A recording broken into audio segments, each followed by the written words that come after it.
Think about the people you'd call if something went seriously wrong. Not acquaintances, not colleagues, the ones you'd call at 2 a.m.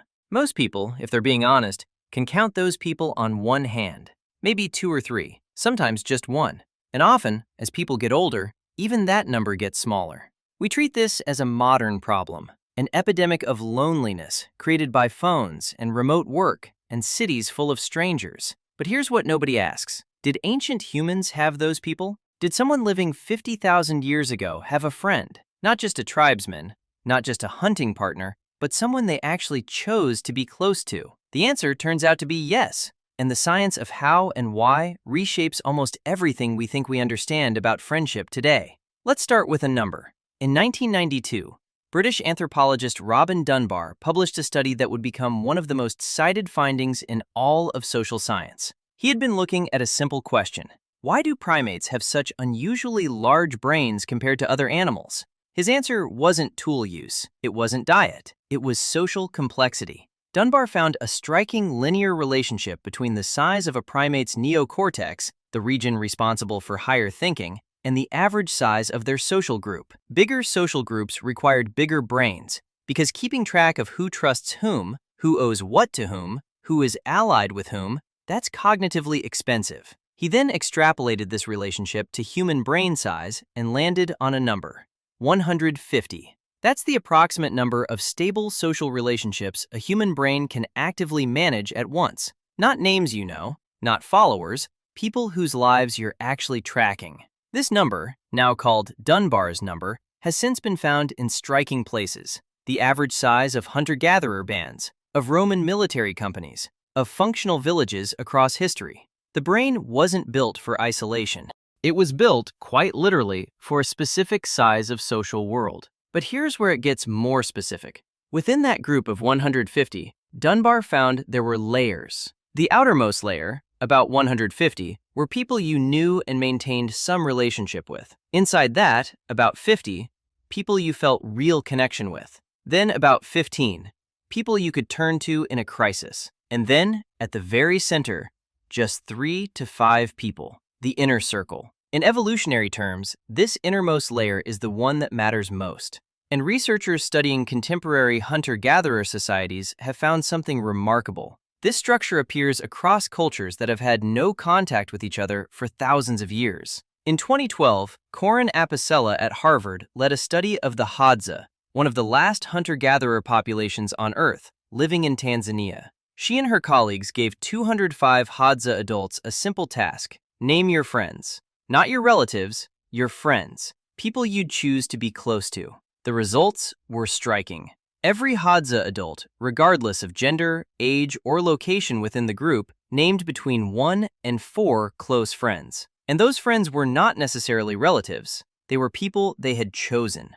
This is the part that surprises most people. Ancient friendship wasn't just about being born near each other and stuck together. The Hadza, and multiple other hunter-gatherer populations studied since, show clear evidence of active social selection. People chose their friends. They gravitated toward specific individuals over others. They maintained those relationships even when circumstances made it inconvenient. Wiesner's Firelight Talk research found that people would tell stories specifically about friends and allies from other camps. People they might only see once or twice a year, but whose lives they tracked carefully and cared about deeply. And here's what those friendships were for: survival. Anthropologist Polly Wiesner, studying the Kung Bushmen of the Kalahari over decades, documented a system called Jaro, a network of gift exchange between specific individuals across different camps, sometimes hundreds of kilometers apart. These weren't random gifts. They were maintained with specific partners for years or decades, creating a kind of social insurance network. When your camp had a bad season, when the rains failed or the animals moved, you could travel to your Jaro partner's camp and be fed, and the relationship would be returned when things reversed. Friendship was, in the most literal sense, what kept people alive. Now here's a layer that almost no one talks about. In 2016, researchers studying 2 hunter-gatherer populations, the Agta in the Philippines and the Bayaka in the Congo, mapped their social networks in extraordinary detail. They tracked who spent time near whom, who exchanged food with whom, who sought out whom across the day. What they found was this: the most efficient social networks, the ones where information, food, and support could move fastest and reach the most people, were not the ones built purely on family ties. They were the ones where non-relatives formed close bonds that connected different family clusters together. In other words, friendship, voluntary, chosen connection between non-relatives, wasn't a luxury addition to ancient social life. It was the architectural feature that made the whole network function. Remove the friends and replace them with only kin ties, and the network became significantly less efficient at every metric the researchers measured. Friendship was infrastructure, but what about the friendship itself? What did it feel like? Here's where archaeology offers something unexpected. Researchers studying ancient burial sites have found compelling evidence that friendships, not just family bonds, were recognized and honored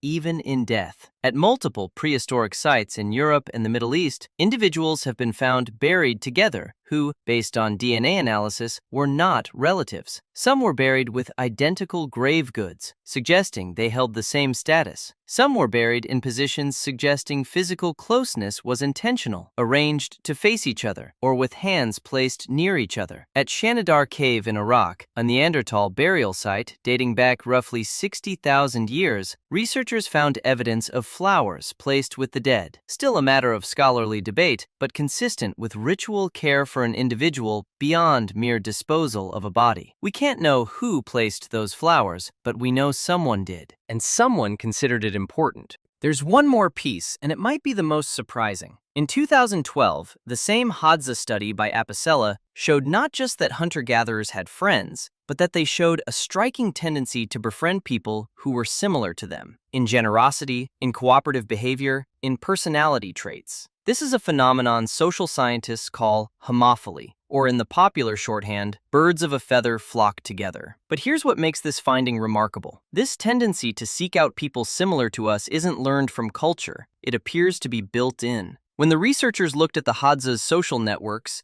people who donated more in cooperation games clustered together. People who donated less clustered together. The groupings weren't random. The drive to find your people, people who share your values, your personality, your way of moving through the world, appears to be one of the oldest human instincts we have. Not a product of social media algorithms matching you to similar content. An instinct that predates farming, predates writing, predates cities by tens of thousands of years. So, did ancient humans have friends? Yes. Specifically, deliberately, consequentially. They had inner circles of 3 to 5 people they would have died for. They had mid-level networks of 15 people they could call in a crisis. They maintained long-distance friendships across hundreds of kilometers, kept alive through years of small exchanges. They chose people similar to themselves and built voluntary bonds that transcended family obligation. And they built those friendships so deeply into their social structure that the networks literally couldn't function without them. Now think about what modern life has done to all of this. The average American today reports having fewer close friends than at any point in recorded survey history.